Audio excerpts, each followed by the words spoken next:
হঠাৎ যেন আকাশ ভেঙে পড়েছে।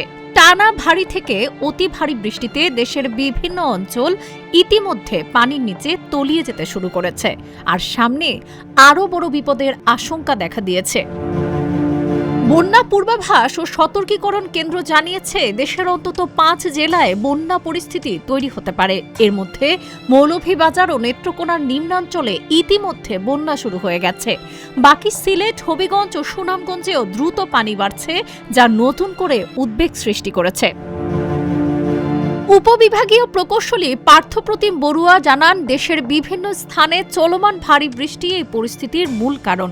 আবহাওয়া অধিদপ্তর আগেই সতর্ক করেছিল, পরবর্তী 96 ঘণ্টা জুড়ে দেশের 8 বিভাগেই হতে পারে ভারী থেকে অতি ভারী বৃষ্টি, আর এই বৃষ্টি থেমে থেমে চলতে পারে আগামী 4 মে পর্যন্ত।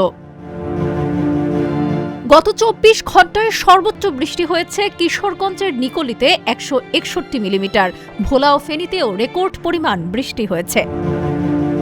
এদিকে ভুগাই, কংস, মনু, সোমেশ্বরী ও মগরা নদীর পানি বিপদসীমার ওপরে প্রবাহিত হচ্ছে। পাশাপাশি সুরমা ও কুশিয়ারার পানিও দ্রুত বাড়ছে। বিশেষজ্ঞরা বলছেন, বৃষ্টি কমলেই পরিস্থিতির উন্নতি হতে পারে। তবে আপাতত দেশের বিস্তীর্ণ অঞ্চলে শঙ্কা দেখা দিয়েছে যে এই পানি আর কতটা বাড়বে। ডেস্ক রিপোর্ট, আজকের পত্রিকা।